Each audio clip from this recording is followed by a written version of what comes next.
নমস্কাৰ future focus Assam YouTube চেনেলটোৰ ভূগোল বিষয়ৰ পাৰ্ট 6 ভিডিঅলৈ মই মনোৰঞ্জন হাজৰিকাই আপোনালোক সকলোকে স্বাগতম জনালো।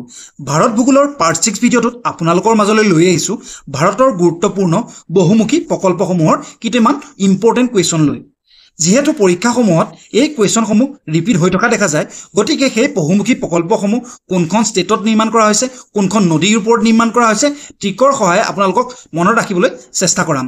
লগতে ট্ৰিকসমূহ অলপ খুঁটিয়া যেন লাগিব পাৰে, কিন্তু উপায় নাই, এইটো মই নিজেই ইউজ কৰা ট্ৰিক। আপোনালোকে যদি পাৰে মনত ৰাখিব, নহ'লে আপোনালোকে নিজেও ট্ৰাই কৰিব কি ট্ৰিকৰ সহায়ে আপোনালোকে বেছি সুবিধাজনক হয়। গতিকে আহক পলম নকৰি ভিডিঅ'টো আৰম্ভ কৰোঁ।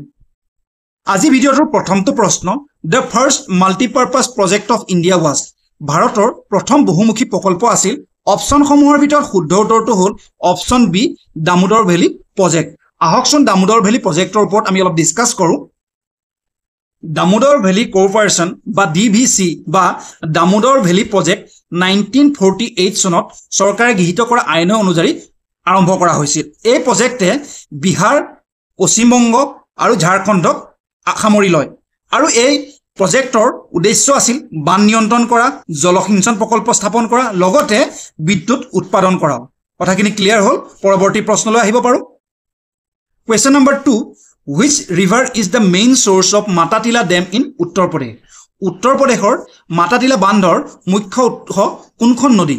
অপশ্যনসমূহ এনেধৰণৰ, option A Ganga, option B Betwa, option C Yamuna, option D Gomti. অপশ্যনসমূহৰ ভিতৰত শুদ্ধ উত্তৰটো হ'ল অপশ্যন বি বেটুৱা। মাতাটিলাৰ বান্ধৰ উৎস হৈ গ'ল বেটুৱা নদী। আহকচোন বেটুৱা নদী আৰু মাতাটিলাৰ মাজত এটা সম্পৰ্ক স্থাপন কৰি ঠিক আপোনালোকৰ মাজলৈ লৈ আহোঁ। আমি স্ক্ৰীনত দেখিবলৈ পোৱা ফটোখন যদি ভালদৰে লক্ষ্য কৰোঁ, আমি দেখিবলৈ পাওঁ সোঁহাতে মাক আছে আৰু বাওঁহাতে পিতেক আছে, যাক বেটা বুলি কোৱা হয় হিন্দীত। মা আৰু বেটাৰ এটা ৰিলেশ্যনশ্বিপ আমি ইয়াত সম্বন্ধ স্থাপন কৰিব পাৰোঁ।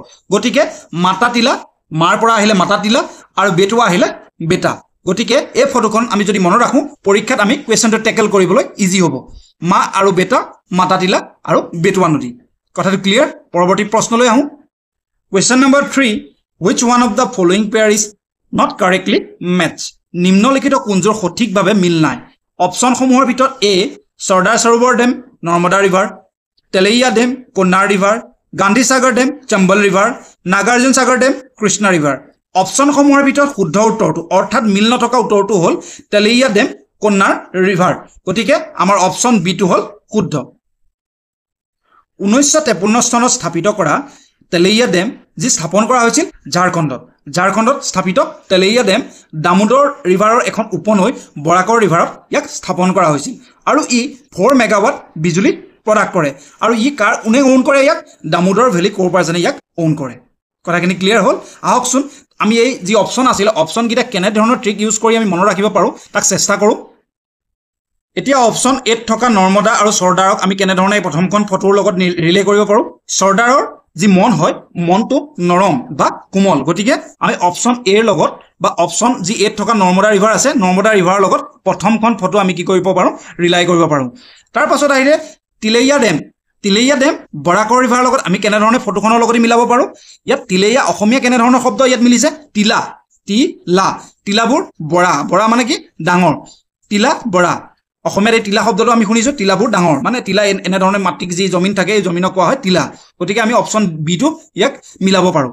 অপশ্যন চিত আছে গান্ধী সাগৰ ডেম, চম্বল। চম্বলত কি আছে? বল। আৰু গান্ধী, মহাত্মা গান্ধীৰ জোৰ আছিল, মনত বহুত জোৰ আছিল বাবে ব্ৰিটিছক তেখেতে কি ভাৰতৰ পৰা বাহিৰ কৰিবলৈ সক্ষম হৈছিল। আৰু একেবাৰে শেষত আছে নাগাৰ্জুন সাগৰ, ক'ত আছে? কৃষ্ণা ৰিভাৰত।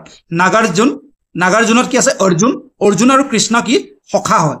গতিকে এই ফটোখনত আমি এই দুটা বস্তু আমি মেটচ কৰিব পাৰোঁ। আপোনালোকে ট্ৰিকখিনি কেনেকুৱা লাগিছে কমেণ্ট ছেকশ্যনত জনাব। এইখিনি মই নিজেই অলপ বনাবলৈ চেষ্টা কৰিছিলোঁ, মনত ৰাখিবলৈ চেষ্টা কৰিছিলোঁ আৰু মই এইকেইটা ট্ৰিকেদি মনত ৰাখি খুব ভাল পাইছিলোঁ। আপোনালোকে যদি কিবা বেলেগ ট্ৰিক আছে মোক কমেণ্ট ছেকশ্যনত শ্বেয়াৰ কৰিব। আহকচোন পৰৱৰ্তী প্ৰশ্নলৈ যাওঁ। Question number 4, which one of the following ডেমছ is প্ৰপ'জড on the Indo-Nepal border. নিম্নলিখিত কোনটো বান্ধ ভাৰত নেপাল সীমান্তত প্ৰস্তাৱ কৰা হৈছে? অপশ্যনসমূহৰ ভিতৰত শুদ্ধ উত্তৰটো হ'ল অপশ্যন ডি পঞ্চেশ্বৰ মেইন ডেম। আহকচোন পঞ্চেশ্বৰ মেইন ডেমৰ বিষয়ে অলপ ডিছকাছ কৰোঁ।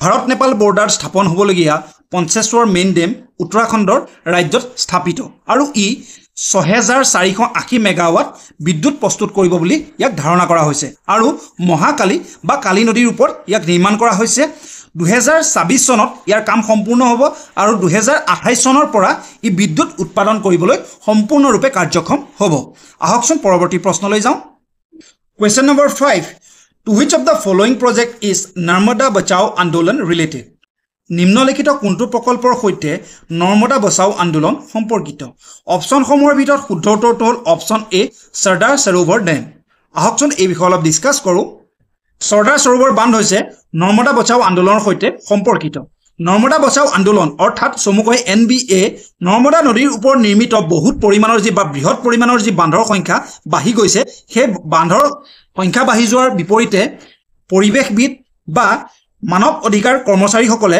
তেখেতলোকে এক সামাজিক আন্দোলনৰ সৃষ্টি কৰিছিল ইয়াকে কোৱা হয় নৰ্মদা বচাও আন্দোলন আপোনালোকে ফটোত দেখিবলৈ পাইছে এয়া হ'ল নৰ্মদা বচাও আন্দোলনৰ এক screenshot Question number 6 Bhakra Dam of India is located in the state of ভাৰতৰ ভাকৰা বান্ধ কোন ৰাজ্যত অৱস্থিত অপচনসমূহৰ ভিতৰত শুদ্ধ উত্তৰটো হ'ল অপচন বি হিমাচল প্ৰদেশৰ সতলুজ ৰিভাৰৰ ওপৰত অৱস্থিত ভাকৰা নাগল ডেম আহকচোন সতলুজ আৰু ভাকৰা নাগল ডেমক আমি এটা ট্ৰিকৰ সহায়ত মনত ৰাখিবলৈ চেষ্টা কৰোঁ এতিয়া আপোনালোকে ফটোখনত দেখিবলৈ পাইছে ভাৰতৰ প্ৰসিদ্ধ দৌৰবিদ মিলখা সিং তেখেতৰ এটা ডায়লগ বা এটা কথন প্ৰসিদ্ধ আছে ভাগ মিলখা ভাগ গতিকে ভাকৰা নাগলৰ বাবে ভাগটো আনিলো আৰু তেখেত দৌৰি বা তেখেত ৰানিং কৰি তেখেতৰ জোতাযোৰ লুজ হৈ গৈছে গতিকে সতলুজৰ সেই লুজটো তেখেতৰ জোতাযোৰৰ পৰা আনিলো গতিকে আমি ৰিলেচনটো বনাই ট্ৰিকটো মনত ৰাখিব পাৰিলো ট্ৰিকটো ভাল লাগিল যদি কমেন্ট সেকশনত এটা লাইক দিব বা থ্যাংক ইউ দিব আহকচোন পৰৱৰ্তী প্ৰশ্নলৈ যাওঁ Question number 7 The highest dam of India is built on ভাৰতৰ সৰ্বোচ্চ বান্ধ দেশ ওপৰত নিৰ্মাণ কৰা হৈছে অপচনসমূহৰ ভিতৰত শুদ্ধ উত্তৰটো হ'ল অপচন ডি ভাগীৰথীৰ ওপৰত নিৰ্মিত তেহৰী ডেমটো ভাৰতৰ ভিতৰতে সৰ্বোচ্চ বান্ধ Question number 8 Natfa Jakri hydraulic project is situated on which of the following river Natfa Jakri জলবিদ্যুৎ প্ৰকল্প নিম্নলিখিত কোনখন নদীৰ ওপৰত অৱস্থিত অপচনসমূহৰ ভিতৰত শুদ্ধ উত্তৰটো হ'ল অপচন বি সুতলজ Question number 9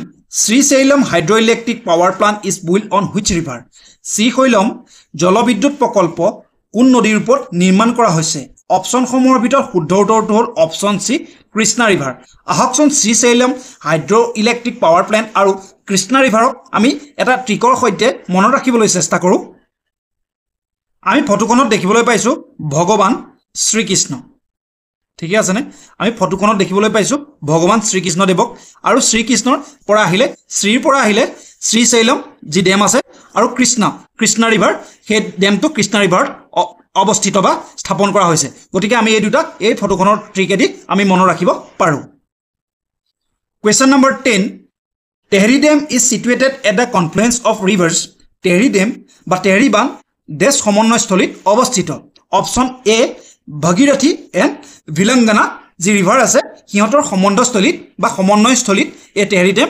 অৱস্থিত ইয়াৰ মাজতে আপোনালোকলৈ এটা ভাল খবৰ আগবঢ়াও যে আমি কন্টিনিউ প্ৰায় 2 মাহ মানৰ পৰা আমাৰ টেলিগ্ৰাম চেনেলত ৰেগুলাৰ ফ্ৰী মক টেষ্ট আপোনালোক আগবঢ়াই আছো আৰু এই মক টেষ্ট সন্ধিয়া 8 বজাৰ লগে লগে ষ্টাৰ্ট হয় আপোনালোকে এই সুবিধা গ্ৰহণ কৰিব পাৰে লগতে আমি এই ভিডিঅ'টোত আগবঢ়োৱা ট্ৰিকখিনি যদি আপোনালোকে ভাল পাইছে আৰু আমাৰ ভিডিঅ'সমূহ চাই যদি আপোনালোকে উপকৃত হৈছে চেনেলটো লাইক সাবস্ক্ৰাইব আৰু শ্বেয়াৰ কৰিবলৈ নাপাহৰিব এতিয়া আমি প্ৰশ্নৰ মাজলৈ ঘূৰি আহোঁ Question number 11 On which river Hirakud Dam is situated অপচনসমূহৰ ভিতৰত শুদ্ধ উত্তৰটো হ'ল অপচন বি মহানদী উৰিষ্যাৰ মহানদীৰ ওপৰত হীৰাকুদ ডেমটো অৱস্থিত আমি হীৰাকুদ আৰু মহানদীক যদি আমি মেচ কৰিবলৈ এটা ট্ৰিক আপোনালোকৰ মাজলৈ আগবঢ়াও যে হীৰা আপোনালোকে ফটো দেখিবলৈ পাইছে এটা হীৰাৰ ফটো আমি আপোনালোকৰ মাজলৈ আগবঢ়ালো লগতে হীৰাসমূহ হৈ গ'ল যি আমাৰ সোণ ৰূপ সকলোৰে ভিতৰত মহান হৈ গ'ল হীৰা গতিকে হীৰা হৈ গ'ল মহান হীৰাকুদ বান্ধ আৰু মহানদীৰ ওপৰত কথাটো ক্লিয়াৰ হ'ল ভাৰতৰ উৰিষ্যা ৰাজ্যৰ সম্বলপুৰ চহৰৰ ওচৰত অৱস্থিত মহানদীৰ ওপৰত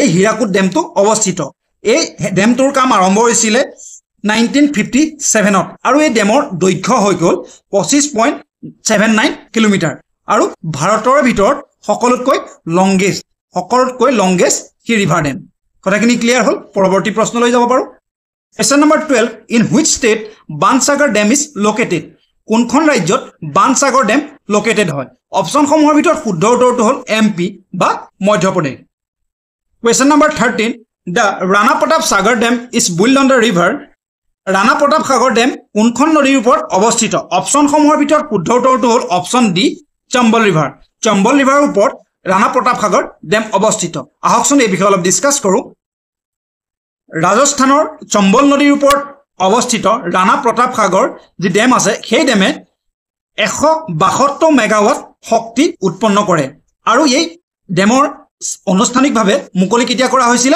1970 চনত কথাখিনি ক্লিয়াৰ হ'ল আহকচোন ট্ৰিকেৰ মাজেৰে ইয়াক আমি আৰু মনত ৰাখিবলৈ চেষ্টা কৰো ফটোখনত আছে মহাৰাণা প্ৰতাপ আৰু তেখেতৰ মহাৰাণা প্ৰতাপৰ বহুত বলশালী আছিল মহাৰাণা প্ৰতাপ বলশালী হোৱাৰ বাবে আমি কি ল'ব পাৰো চম্বলৰ বলটো আৰু এইফালে মহাৰাণা প্ৰতাপৰ ওপৰত ড্যাম বনোৱা হৈছে গতিকে মহাৰাণা প্ৰতাপ কথাখিনি ক্লিয়াৰ হ'ল মনত ৰাখিবলৈ ইজি হ'ল আহকচোন পৰৱৰ্তী প্ৰশ্নলৈ যাওঁ Question number 14 Farakka Dam is situated on which river Farakka Dam কোনখন নদীৰ ওপৰত অৱস্থিত অপশ্যনসমূহৰ ভিতৰত শুদ্ধ উত্তৰটো হ'ল অপশ্যন এ গংগা নদীৰ ওপৰত ফাৰাক্কা ড্যাম অৱস্থিত Question number 15 On which river the Almaty Dam built Almaty Dam কোনখন নদীৰ ওপৰত স্থাপিত অপশ্যনসমূহৰ ভিতৰত শুদ্ধ উত্তৰটো হ'ল অপশ্যন সি কৃষ্ণা ৰিভাৰৰ ওপৰত আলমাটি ড্যাম অৱস্থিত বা স্থাপিত ইয়াত এটা ট্ৰিক আপোনালোকৰ মাজলৈ মই কৈ দিওঁ আপোনালোকে যদি পাৰে বা মন ৰাখিবলৈ চেষ্টা কৰিব পাৰে কৃষ্ণ মানে শ্ৰীকৃষ্ণ সৰুতে কি কৰিছিল শ্ৰীকৃষ্ণই মাটি খাইছিল কি কৈছিল শ্ৰীকৃষ্ণ পৃথিৱীখন খাই লৈছিল বা মাটি খাইছিল আমি ধৰিব পাৰো শ্ৰীকৃষ্ণ যেতিয়া সৰুতে মাটি খাইছিল বা পৃথিৱীখন খাই দিছিল তেতিয়া মাকে তাৰ মুখখন মেলি ধৰিছিল ঠিক আছে নে শ্ৰীকৃষ্ণ আলমাটিৰ পৰা আমি মাটিটো ল'ব পাৰো আৰু কৃষ্ণ ঠিক আছে নে কৃষ্ণই মাটি খাইছিল গতিকে আৰু কৃষ্ণ আৰু আলমাটি ডেমক আমি ৰিলেচন বনাব পাৰো কথাখিনি ক্লিয়াৰ হ'ল Question number 16 আৰু আজিৰ ভিডিওটোৰ অন্তিমটো প্ৰশ্ন Mullaperiyar dam dispute is related to which states অপশ্যনসমূহৰ ভিতৰত শুদ্ধ উত্তৰটো হ'ল তামিলনাডু আৰু কেৰালা তামিলনাডু আৰু কেৰালাৰ মাজত এই ডিসপিউট চলি আছে সেই নদীৰ বা নদীখনৰ বা যি ড্যাম হৈ আছে ড্যামৰ যি পানীৰ ৰোধ কাৰ্যসূচী চলি আছে সেই পানীৰ ৰোধ কাৰ্যসূচীৰ ওপৰত এই ডিসপিউট এতিয়া সুপ্ৰিম কোৰ্টত চলি আছে কথাখিনি আপোনালোকে যদি বুজি পাইছে আমাৰ ট্ৰিকখিনি আপোনালোকে ইজি বা আপোনালোকৰ মেমৰিত বা মনত ৰাখিবৰ বাবে যদি ইজি হৈছে তেনেহলে আমাৰ ভিডিওটো শেয়াৰ কৰক আৰু কোনোবা বন্ধু বান্ধৱী তথা ভাই ভণ্টিয়ে যদি প্ৰস্তুতি কৰি আছে কোনোবা প্ৰতিযোগিতামূলক পৰীক্ষাৰ বাবে তেখেত লোকক আমাৰ এই ভিডিওটো ৰিকমেণ্ড কৰক আৰু ইয়াৰ উপৰিও আমি আপোনালোকৰ মাজলৈ আৰু ট্ৰিক লৈ আহিম নেশ্যনেল পাৰ্কে হওক বা ৱাইল্ড লাইফ চেঞ্চুৰীয়ে হওক বা অন্য বিষয়সমূহৰ ট্ৰিক আপোনালোকৰ মাজলৈ অতি সোনকালে আমি লৈ আহিম আমি প্ৰিপেয়াৰ কৰি আছো গতিকে যদি ট্ৰিকসমূহ ভাল পাইছে বা আপোনালোকৰ লগত ট্ৰিক আছে আমাৰ কমেণ্ট ছেকশ্যনত আপোনালোকে শ্বেয়াৰ কৰক গতিকে আজিলৈ বিদায় মাগিছো জয় হিন্দ